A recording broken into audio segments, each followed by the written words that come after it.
The morning lights of Outpost Talon 7 flickered on at exactly 600 hours. The station sat on a small moon far from Earth, shared by humans and the Valari people. The Valari were tall beings covered in thick gray fur. They walked on two legs like humans, but had faces like wolves. Their ears stood tall on their heads, and their golden eyes could see in the dark. Yuna woke up to the sound of her alarm. She was a human liaison officer, which meant her job was to help humans and Valari work together. She was 28 years old, with short black hair, and a friendly smile that made everyone trust her. Today, however, she was not smiling. She swung her legs over the side of her bed and immediately felt the pain. Her right ankle was swollen and purple. She looked at it and groaned. "Stupid volleyball," she said to the empty room. The night before, the human crew had played a game of volleyball in the recreation room. It was a simple game where you hit a ball over a net. Yuna had jumped high to hit the ball, but she landed wrong. Her ankle twisted under her weight, and she fell to the floor. Her teammates had laughed because humans always laughed when someone fell. Then they helped her up and told her to put ice on it. Yuna had wrapped her ankle in a bandage and gone to sleep. She thought she would feel better in the morning. She was wrong. She stood up slowly. Pain shot through her leg, but she could walk. Humans were good at walking through pain. They had done it for thousands of years. A twisted ankle was nothing. She would go to breakfast, do her work, and maybe see the medic later if it still hurt. She put on her uniform and limped out of her room. The corridors of Outpost Talon 7 were wide and clean. The walls were made of gray metal, and soft lights glowed from the ceiling. At this early hour, not many people were awake. Yuna limped slowly down the hall, trying not to put too much weight on her bad foot. Every step hurt a little. She made small sounds of pain without thinking about it. Back on Earth, this was normal. Everyone understood that small injuries made you limp and wince. It was not a big deal, but Yuna forgot one important thing. She was not on Earth. Behind a stack of supply crates, a small figure watched her with wide golden eyes. Kira was a Valari cub, only 6 years old. Her gray fur was soft and fluffy, and her ears were too big for her head. She was the daughter of a Valari diplomat who lived on the station. Kira liked to wake up early and explore.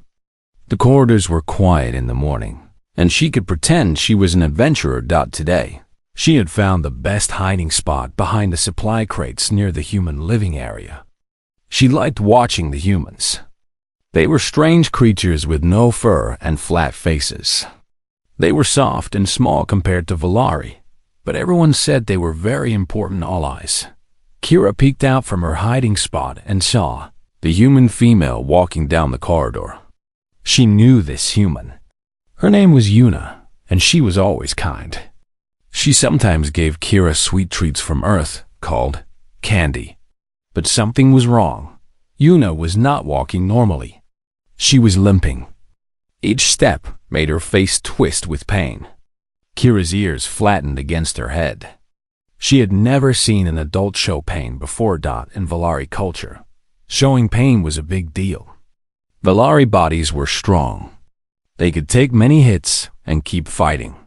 Their pain tolerance was very high. A Valari warrior could break a bone and still fight for hours without showing any sign of hurt. Only when something was very, very bad would a Valari adult show pain on their face. So when Kira saw Yuna limping and wincing, her young mind came to a terrible conclusion. Something very bad had happened to the human. Someone had hurt her. Kira's fur bristled with fear. Humans were precious. Everyone on the station said so. They were rare and valuable allies. They had saved the Valari in the Great War. Hurting a human was one of the worst crimes possible. And now, someone on this station had hurt why Kira did not know what to do. She was just a cub. But she knew she had to tell someone. She had to tell the guards. They would know what to do. She waited until Yuna limped past her hiding spot. Then she burst out from behind the crates and ran as fast as her little legs could carry her. Her claws clicked on the metal floor as she sprinted toward the guard station. The guard on duty was a young Valari named June. He was cleaning his weapon when a small ball of gray fur crashed through the door. "Slow down, little one," June said with a kind smile. "What is the hurry?" Kira was breathing hard. Her words came out in a rush. "The human! The human female with the short black fur on her head. She is broken. Someone hurt her. I saw it."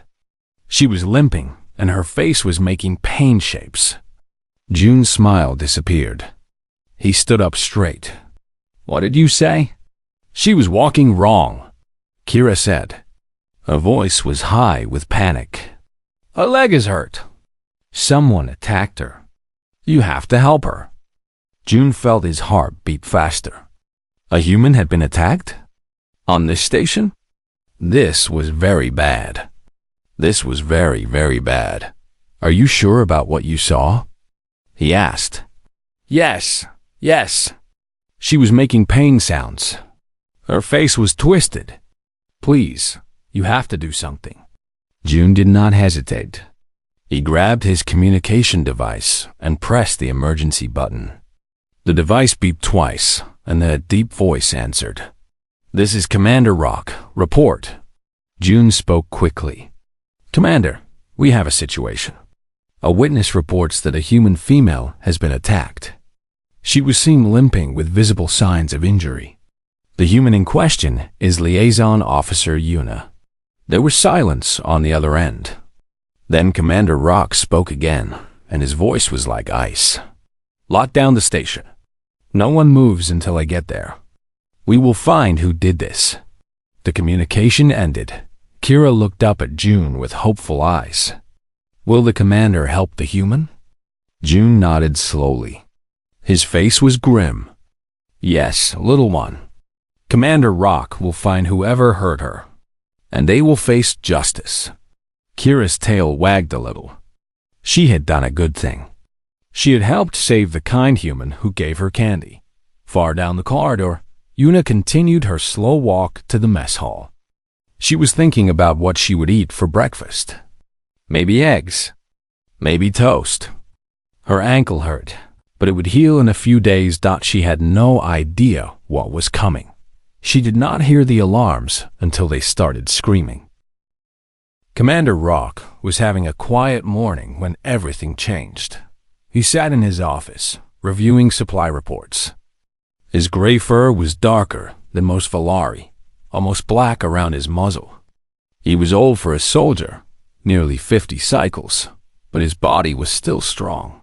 His golden eyes were sharp, and his mind was sharper. He had fought in the Great War against the Kresh invaders. He had seen terrible things. He had also seen the humans come to help when all hope seemed lost. The humans had saved his people. Small, soft, furless creatures who should have died in the first battle. But they did not die. They kept fighting. They kept getting up when they fell. They were weak, but they were also the most stubborn beings in the galaxy. Rock respected the humans deeply. Protecting them was not just his duty. It was his honor. So when his communication device buzzed with an emergency call, and he heard that a human had been attacked, something cold and dangerous woke up inside him. "Lock down the station," he commanded. "No one moves until I get there." He grabbed his weapon and walked out of his office. His steps were fast and heavy. Other Valari saw him and quickly moved out of his way. They knew that look on his face. The commander was hunting. Within minutes, the alarms began to scream. Red lights flashed in every corridor. Blast doors slid shut with loud metal sounds. The voice of the station computer echoed through the halls. "Attention, all personnel. This is a security lockdown. Remain where you are. Do not move. Security teams will come to you." All over the station, beings stopped what they were doing. Valari workers put down their tools. Valari soldiers grabbed their weapons. Everyone wondered the same thing. What had happened? In the command center, Lieutenant Bren was organizing the response. Bren was younger than Rock, with lighter gray fur and calm brown eyes. He was the commander's second in command, and he was good at keeping order when things became chaotic. "I want every security team on patrol," he said into his communicator. "Check every corridor, every room, every storage area. We are looking for any sign of an attack, any sign of a struggle, any being who seems nervous or suspicious." He turned to the screens that showed camera feeds from all over the station. His eyes moved quickly, searching for anything wrong. Commander Rock walked into the command center. His presence made everyone stand straighter. "Report," he said. Bren turned to face him.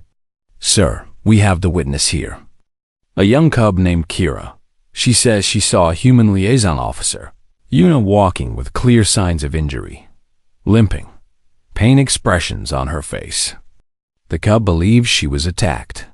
Rock's jaw tightened. "Where's Officer Una now?" "We are tracking her. She was heading toward the mess hall. I have already sent a team to bring her to safety." "Good." Rock looked at the screens. "I want every being who was in that corridor this morning brought in for questioning. Check the camera footage. Find out who was near her. Find out who did this." "Yes, sir." Rock turned to leave, then stopped. "And Bren?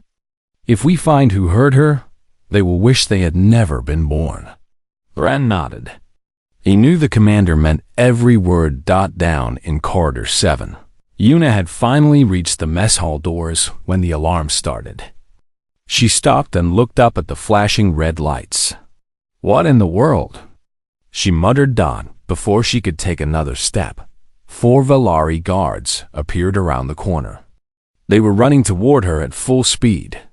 Their weapons were drawn, and their golden eyes were wide with concern. "Human Una," the lead guard shouted.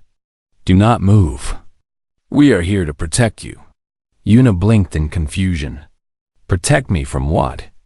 The guards surrounded her in a defensive circle. They faced outward, weapons ready, scanning the corridor for threats. "It is not safe," one of them said. "The commander has ordered a full lockdown. We will take you somewhere secure." "Wait, what?" "I just wanted to get breakfast." But the guards were not listening. 2 of them gently took her arms and began walking her down the corridor. They were being very careful not to touch her injured ankle. They had clearly been told about it. "Please, just come with us," the guard said. His voice was soft and worried. "You are hurt. We will get you help." Una looked down at her wrapped ankle. Then she looked at the guards. Then she looked at the flashing lights and heard the screaming alarms. "Oh no," she whispered. A terrible thought began to form in her mind. "Please tell me this is not about my ankle." The guards did not answer. They just kept walking. Minutes later, Una found herself in the medical wing. The Valari doctors were waiting for her. They were tall and serious, wearing white coats over their gray fur. They guided her onto a medical bed and began scanning her with strange devices. "Please lie still," one doctor said. "We need to find the extent of your injuries." "It is just a twisted ankle," Una said. "I heard it playing volleyball." The doctor tilted his head. "Volleyball? It is a game, a sport. Humans play it for fun." The doctor did not seem to understand. He continued scanning. His eyes grew more confused as he looked at the results. "There is no poison in her blood," he said to his colleague. "No weapon damage. No internal bleeding. Just minor swelling in the ankle joint." "That cannot be right," the other doctor said. "She was clearly in pain. You saw the report. She was limping. She was making pain sounds." "Yes, but there is no serious injury. Just this small swelling." They looked at each other, then at Una. She could see they were very confused. "Look," Una said, sitting up. I appreciate the concern, but this is a big misunderstanding. No one attacked me. I hurt myself playing a game. It happens all the time. Before the doctors could respond, the door slid open. Commander Rock walked in, followed by Lieutenant Bren. The commander's face was hard and serious. He walked straight to Yuna's bed and looked down at her with intense golden eyes. "Officer Yuna," he said, "I am Commander Rock. I am here to find out what happened to you." Yuna sighed. "Commander, really, this is not necessary. I just twisted my ankle. It is nothing." Rock's eyes narrowed. "You were seen limping through the corridor. You were showing signs of pain. Who did this to you? Tell me, and they will face justice." "No one did this to me. I did it to myself. I was playing volleyball last night, and I landed wrong, and I twisted my ankle. That is all." Rock stared at her for a long moment. Then he turned to Bren. "What is volleyball?" Bren shook his head. "I do not know, sir." Rock turned back to Yuna. His face was still hard, but there was a hint of confusion in his eyes now. "You say you did this to yourself? How is that possible? Why would you injure yourself?" Yuna opened her mouth to explain, but then she stopped. She realized she was going to have to explain human recreational sports to an alien species that apparently did not understand the concept of fun injuries. This was going to take a while. Outside the medical wing, the station remained locked down. Security teams continued their search for a threat that did not exist. Workers stood frozen in their areas, waiting for permission to move. The entire base was on high alert, all because of a volleyball game. Yuna put her face in her hands and sighed deeply.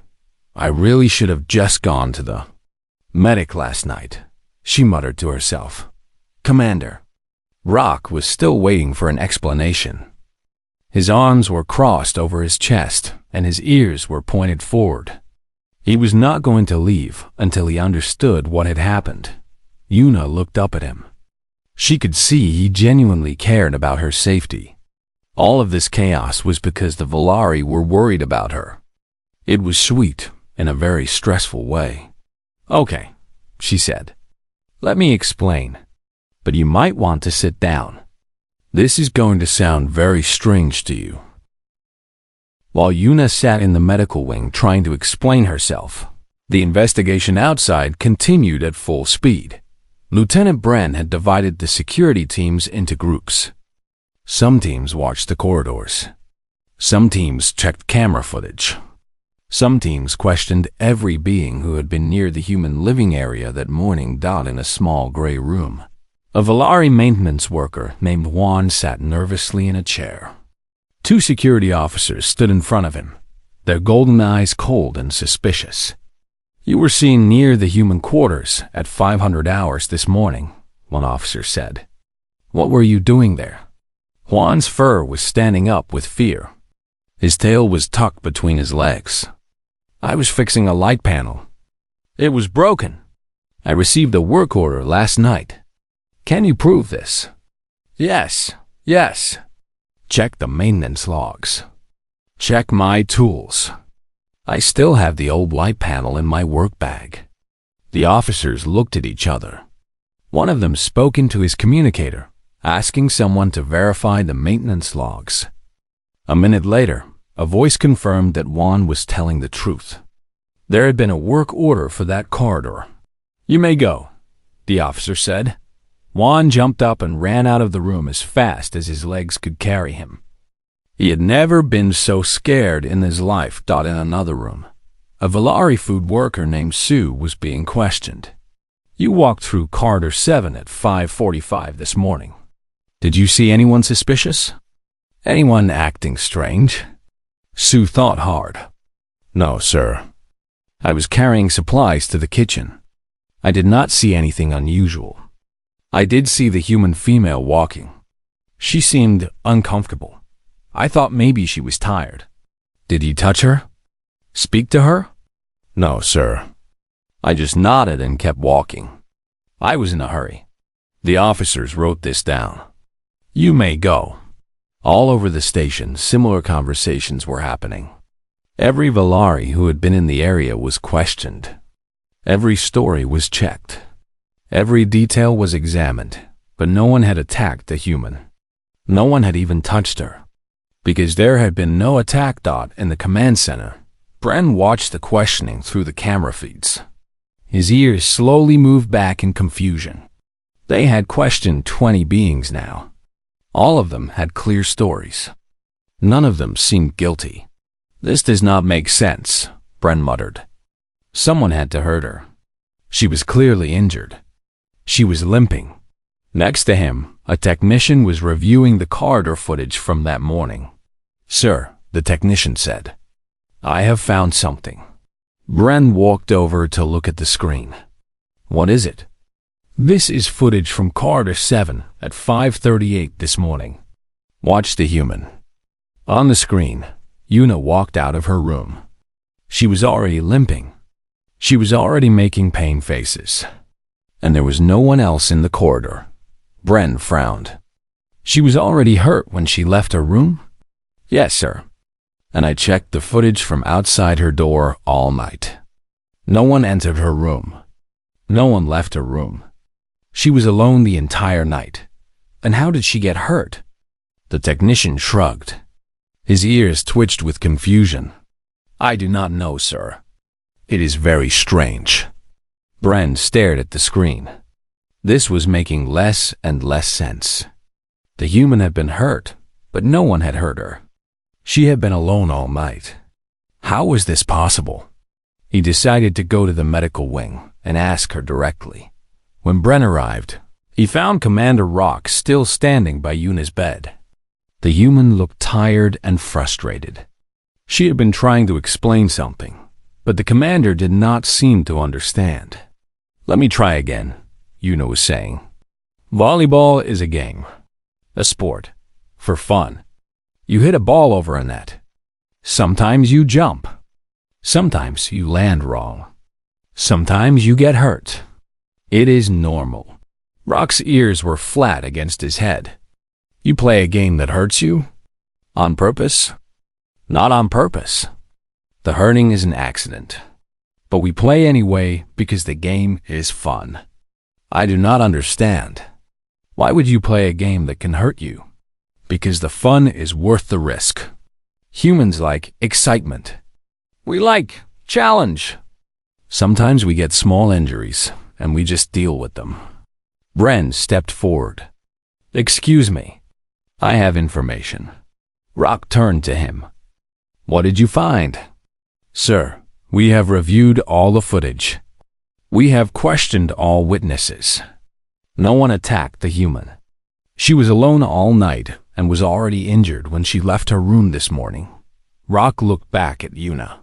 You were hurt before you left your room? Yes, Yuna said. I hurt myself last night. During the game. I told you this. But you did not go to the medical wing last night. Why? Because it is just a twisted ankle. It is not serious. On Earth, we just wrap it up and wait for it to heal. Rock and Bren looked at each other. They were both very confused. Just then, the door opened again. A human man walked in with a big smile on his face. He was tall, with messy black hair and friendly eyes. This was Tay, the human medic stationed on the base. I heard there was a medical emergency involving a human, Tay said. But all I see is Yuna with a twisted ankle. Tay, Yuna said. Thank goodness you are here. Please explain to them what happened. Tay looked at Yuna's ankle. Then he looked at the two Valari commanders. Then he looked at the serious faces of the Valari doctors. Then he looked back at Yuna. And then he started laughing. It was a loud, deep laugh that filled the entire room. He laughed so hard that tears came to his eyes. He had to hold on to the wall to keep from falling over. The Valari stared at him. They did not understand what was funny. I'm sorry, Tay said between laughs. I am so sorry. But this is the funniest thing I have ever seen. What is funny about this? Rock asked. His voice was cold. Tay wiped his eyes and tried to calm down. Commander, you locked down the entire station because someone saw Yuna limping, right? Yes, we believed she had been attacked. And you launched a full investigation. Questioned everyone. Checked all the footage. Yes. Tay started laughing again. She twisted her ankle playing volleyball. She jumped and landed wrong. That is it. That is the whole story. Rock's ears twitched. We know this now, but we did not know before. We had to be certain. I understand, Tay said. But you have to understand something about humans. We hurt ourselves all the time. All the time. It is completely normal. How is that normal? Tay walked over to a screen on the wall. He pulled up a search program and typed in the word sports. Let me show you something, he said. Images appeared on the screen. Humans running on a field, kicking a black and white ball. Humans jumping and throwing an orange ball through a hoop. Humans tackling each other on grass. This is soccer, Tay said. Humans run around and kick a ball. Sometimes they break legs. This is basketball. Humans jump very high. Sometimes they tear muscles. This is football. Humans crash into each other at full speed. Sometimes they break bones. The Valari stared at the screen. Their eyes were getting wider and wider. And this, Tay said, changing the image, is rugby. The screen showed humans in a muddy field, fighting over an oval ball. They were tackling, pushing, falling. It looked like a small war. Rugby is like football, but with less protection, Tay explained. Humans lose teeth playing rugby. They break noses. They get concussions. And they love it. Commander Rock's mouth slowly opened. He looked horrified. You do this for fun? Yes, Tay said. We absolutely do. Bren stepped back. His brown eyes were full of shock. Are humans trying to kill themselves? No, Tay said with a grin. We are just very bad at staying safe, but also very good at healing. Yuna raised her hand. Can someone please end the lockdown now? I really just want to have breakfast. Rock stood very still for a long moment. He was processing everything he had just heard. Humans willingly played games that broke their bones. They did this for entertainment. They called it fun. He had fought beside humans in the war. He had seen them take injuries and keep fighting. He had thought they were just tough warriors. Now he realized the truth. Humans were completely insane, but they were also his allies. And clearly, his people needed to learn more about them. End the lockdown, he said quietly. The threat has been dealt with. Bren nodded and spoke into his communicator. Within seconds, the alarm stopped. The red lights turned off. The blast doors opened. The station slowly returned to normal. Tay helped Yuna off the medical bed. She was finally able to put her feet on the floor. Thank you, she said. I thought I was going to be stuck here forever. No problem, Tay said. But maybe next time, just go to the medic right away. Yuna smiled weakly. Yeah, I learned my lesson. They walked toward the door. Commander Rock watched them go. His face was still troubled. Tay, he called out. Tay stopped and turned. Yes, Commander? This sport you mentioned, rugby. How often do humans play it? Tay grinned. Oh, there are professional leagues. Millions of fans. Games every week. Rock closed his eyes. I see. He was going to have a very long meeting with Elder Mori about this. News traveled fast on Outpost TAL-IN-7. By midday, everyone on the station knew what had happened. The lockdown. The investigation. The discovery that it was all because a human hurt herself playing a game with a ball and a net. Some Valari found it funny. They laughed quietly in corners and shared the story with their friends. Others found it scary. They had always known humans were fragile, but they did not know humans broke themselves on purpose.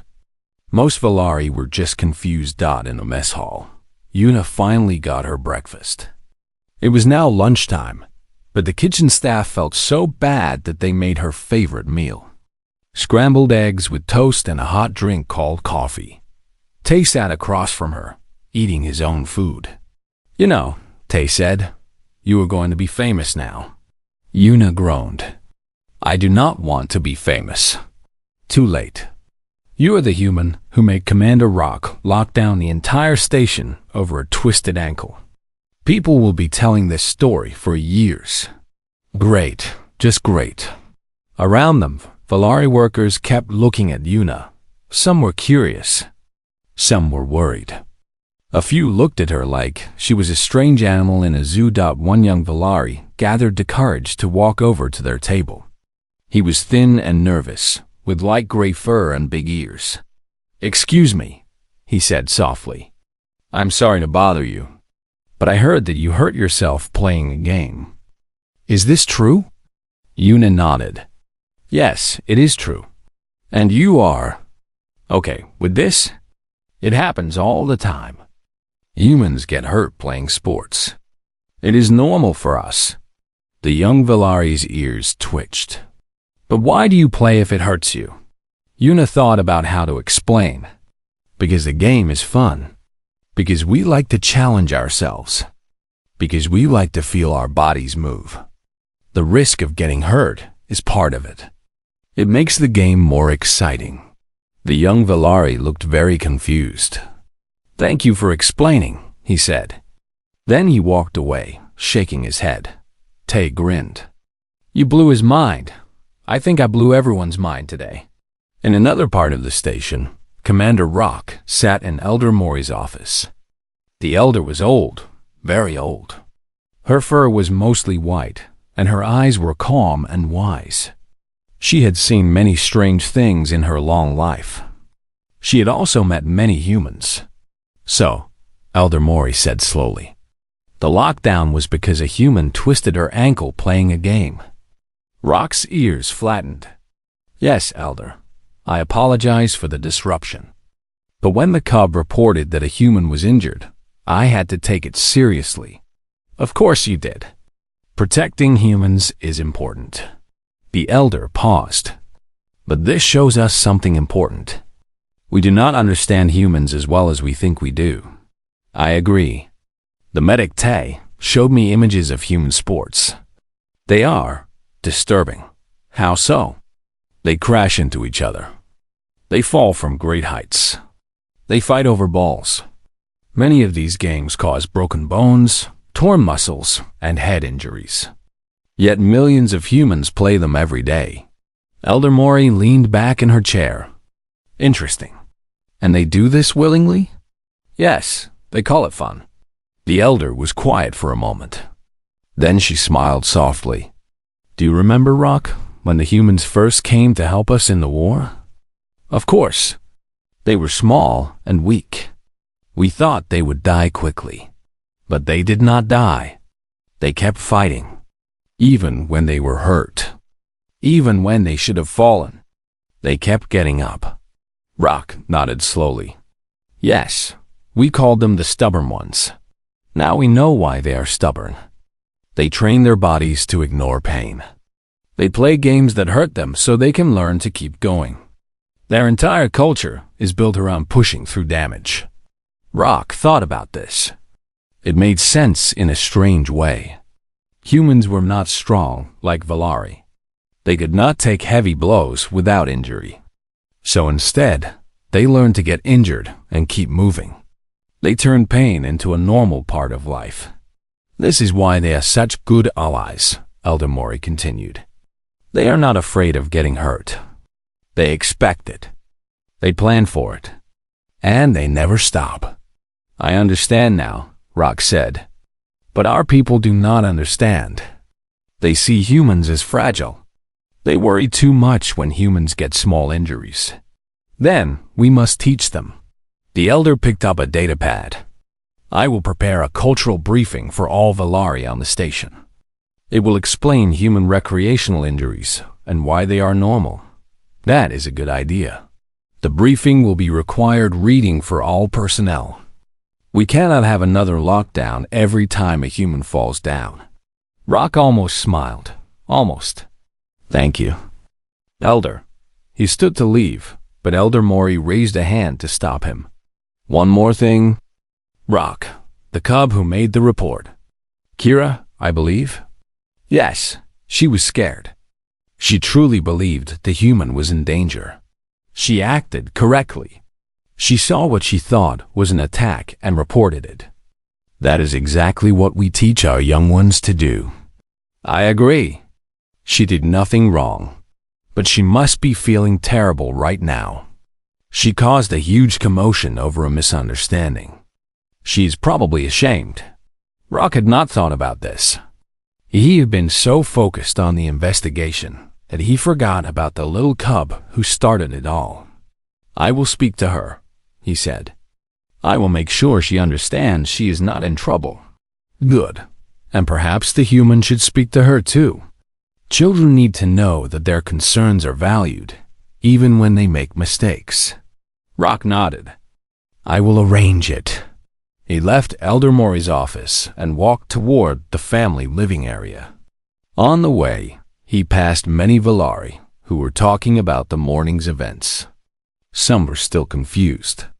Some were still worried. But the panic was gone. Life was returning to normal. He found Kira in her family's quarters. She was sitting in a corner, her small body curled into a ball.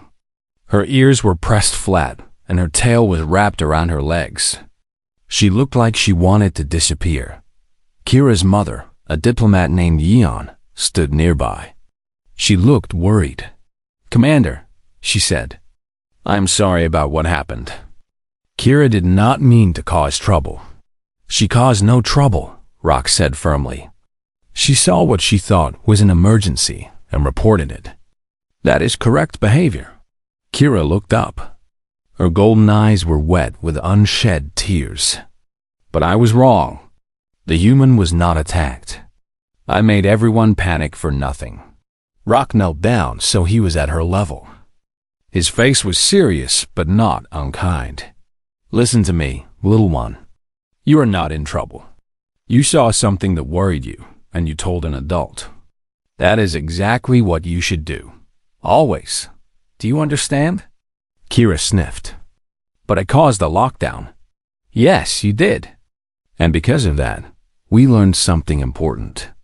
We learned that we do not understand humans as well as we thought. Now we will learn more about them. That is a good thing. Really? Really. You helped us become better allies to the humans. You should be proud. Kira's ears slowly rose. Her tail unwrapped from her legs and gave a small wag. The human, she said quietly. Is she angry at me? I do not think so. In fact, I believe she would like to speak with you. Would you like that? Kira nodded quickly. Yes, I want to tell her I am sorry, and I want to make sure she is okay. Rock stood up. I will arrange it. He looked at Yeon and nodded. She nodded back, grateful that her daughter was not in trouble. An hour later, Yuna sat in a small meeting room. Her ankle was properly wrapped now, and the Valari doctors had given her some medicine for the swelling. She felt much better. The door opened, and Kira walked in slowly. The little cub looked nervous. Her big ears were half folded, and her eyes were fixed on the floor. Yuna smiled warmly. Hello, Kira. Come in. Kira shuffled forward. She stopped a few steps away from Yuna and finally looked up. I'm sorry, she said. Her voice was small. I thought you were hurt. I thought someone attacked you. I did not know it was just a game injury. Yuna reached out and gently patted Kira's head. The cub's fur was soft and fluffy. You do not need to apologize, Yuna said. You were worried about me. That is very kind, but I caused so much trouble. You cause people to show how much they care about humans. That is not trouble. That is love. Kira's tail started wagging. You are not angry? I am not angry. I am touched. It means a lot to me that you wanted to help. Kira suddenly rushed forward and hugged Yuna. It was a tight, furry hug that made Yuna laugh. You are my favorite human, Kira mumbled into Yuna's shirt. Yuna hugged her back. And you are my favorite cub. They stayed like that for a moment. Then Kira pulled back and looked at Yuna's ankle. Does it still hurt? A little, but it will heal soon. Humans heal fast? Yuna chuckled. We heal eventually. We are just very patient. Kira nodded seriously. Then she smiled. I am glad you are okay. Thank you, Kira, and thank you for caring. Kira's tail wagged so hard her whole body moved. She was not in trouble. The human was not angry. Everything was okay. She bounced out of the room to tell her mother the good news. Yuna leaned back in her chair and smiled. Despite all the chaos, this had turned out to be a pretty good day. 3 days had passed since the Great Lockdown, as the station crew now called it. Life had returned to normal on Outpost Talon 7. Workers went back to their jobs. Guards went back to their patrols. The mess hall was busy with beings eating and talking and laughing. But something had changed. Something important. The Valari looked at humans differently now. Before, they saw humans as fragile allies who needed protection. Now, they saw humans as strange, stubborn creatures who hurt themselves for fun and kept going anyway. It was not less respect. It was different respect. A confused, amazed, slightly worried kind of respect. Elder Mori's cultural briefing had been sent to every datapad on the station.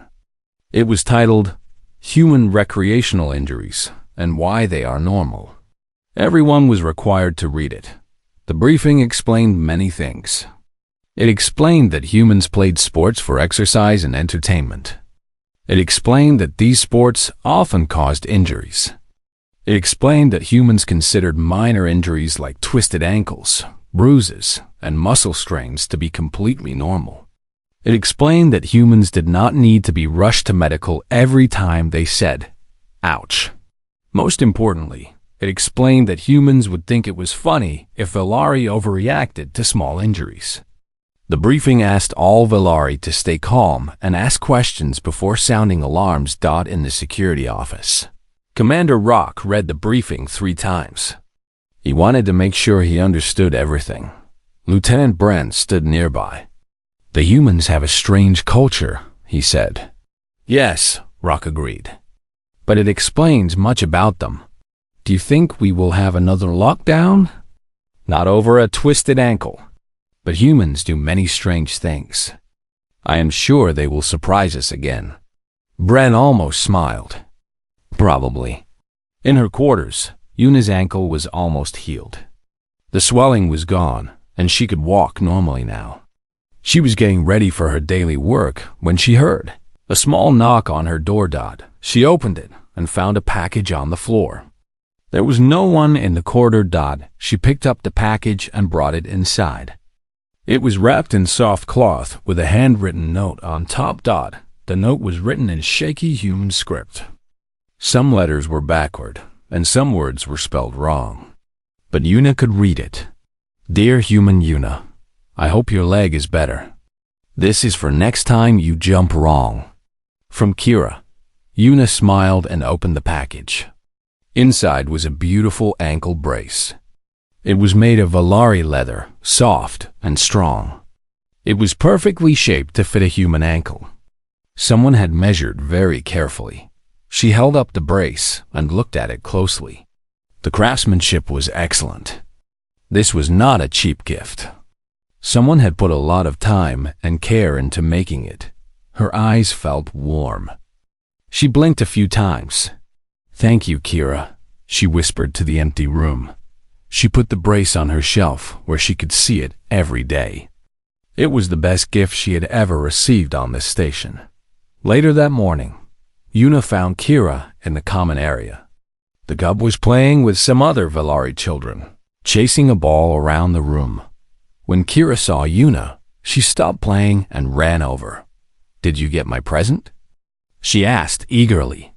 Her tail was wagging so fast it was almost a blur. "I did. It is beautiful. Thank you so much. My mother helped me make it. We measured your old bandage when you were not looking." Yuna laughed. "That is very clever. Now, when you play your jumping game, you can wear the brace and not get hurt." "That is a very good idea. I will definitely wear it." Kira beamed with pride. Then her face became serious. "I read the briefing," she said. "The one about human injuries. It said humans play many games that hurt them. Is that really true?" "It is true. Humans like sports. Sometimes we get hurt, but we also have a lot of fun. Can I watch you play sometime? The game with the ball and the net?" Yuna thought about it. The human crew had been talking about having another volleyball game soon. It might be nice to have some Valari spectators. "Yes," she said. "I will invite you to our next game.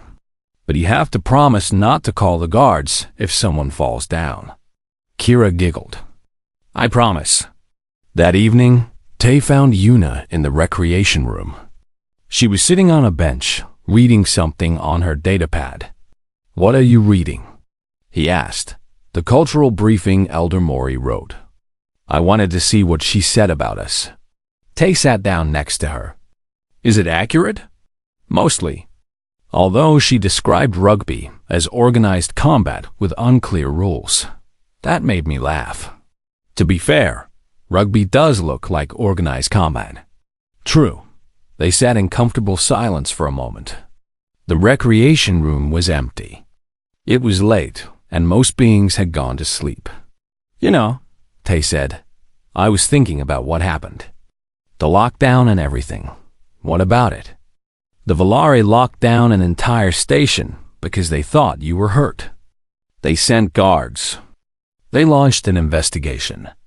They questioned every being in the area. All because one little cub said you were limping." Yuna nodded. "It was very dramatic." "It was. But think about what that means. The Valari care about us that much. They really, truly care. One injured human, and the whole station stops." Yuna had not thought about it that way. She had been focused on the confusion and the chaos. But Tay was right. The Valari had moved mountains because they thought a human was in danger. "We are lucky to have them as allies," she said softly. "We are. And they are lucky to have us, even if we keep scaring them by falling down." Yuna laughed. "Speaking of falling down, when is the next volleyball game?" "Tomorrow night." "Are you playing?" "Yes, Kira wants to watch." Tay raised an eyebrow. "You are inviting a Valari cub to watch volleyball? You know someone is going to fall, right?" "I know. But she promised not to call the guards." "Did you make her sign something?" "Because I feel like we need documentation." Yuna laughed again. It felt good to laugh. The past few days had been stressful. But now everything seemed lighter. Far across the station, Commander Rock sat in his office late at night. He could not sleep. His mind was full of thoughts about humans and their strange ways. He had pulled up more information about human sports. He had watched videos. He had read articles. Each new thing he learned made him more amazed and more confused. There was a sport called boxing, where humans punched each other in the face. There was a sport called skiing, where humans slid down icy mountains at high speeds. There was a sport called surfing, where humans balanced on pieces of wood in the middle of violent ocean waves. And then there was rugby. Rock had watched an entire rugby match. By the end, his fur was standing on end. The humans crashed into each other over and over. They bled. They fell. They got up and kept playing. At the end of the match, both teams shook hands and smiled as if nothing had happened. It was terrifying. It was amazing. It was very, very human. Rock made a decision. He picked up his datapad and created a new entry in the Valari military database. Rugby, he typed. Human recreational activity. Classification. Class 3 human hazard. Description. Organized ground combat using an oval ball. High probability of physical injury to participants. Note, not an actual attack. Do not launch investigation if humans are seen playing this activity. He hesitated, then added one more line. Additional note, if possible, do not watch. It is disturbing. He saved the entry and leaned back in his chair. Humans. He had fought beside them in war. He had learned to respect them. But he was only now starting to truly understand them. They were not fragile. They were not weak. They were beings who had learned to break and heal, to fall and rise, to hurt and keep going. Their bodies were soft, but their spirits were made of something unbreakable. The Valari had tough bodies and high pain tolerance. Humans had tough minds and endless determination. Perhaps that was why the two species worked so well together. ROK smiled to himself in the quiet of his office. It was a rare expression for him. Tomorrow he would watch the volleyball game. He would stand in the corner and observe. He would try to understand what the humans found so fun about hitting a ball over a net. And if someone twisted an ankle, he would not call a lockdown. Probably on the other side of the station. Kira was already asleep. She was dreaming about volleyball. In her dream, she was playing alongside the humans, jumping and hitting the ball. She fell down and hurt her ankle, but she got up and kept playing. She woke up smiling. Maybe being a little bit like the humans was not such a bad thing after all.